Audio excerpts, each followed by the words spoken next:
O Conselleiro de Sanidade confirma a planificación dos Sergas para este verán. Haberá un reforzo na atención primaria e na hospitalaria nas localidades con maior demanda.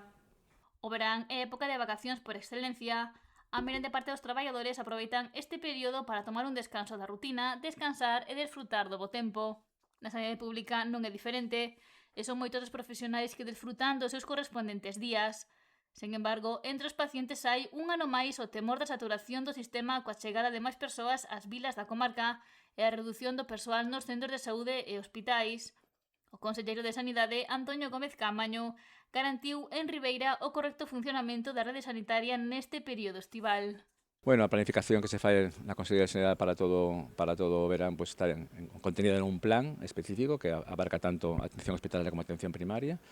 As bases principales son reforzos, ¿no?, puntuais en determinadas localidades, ¿no?, que ten un exceso de demanda, ¿no?, pues por festas, ¿no?, por tal. En relación aos hospitais, pues tamén unha planificación das camas funcionantes en función das necesidades calculadas a su vez sobre outros anos, ¿no? Gómez Caamaño precisou que este ano estará disponible un 20% máis das camas funcionantes en comparación ao pasado ano. Unha planificación que ademais vai ir adaptándose en función das necesidades. O Conselleiro de Sanidade confirma que con este plan atenderase as necesidades dos centros de saúde e hospitais con máis demanda de facultativos e profesionais sanitarios. A comarca saiu un día máis ás rúas para reclamar máis persoal.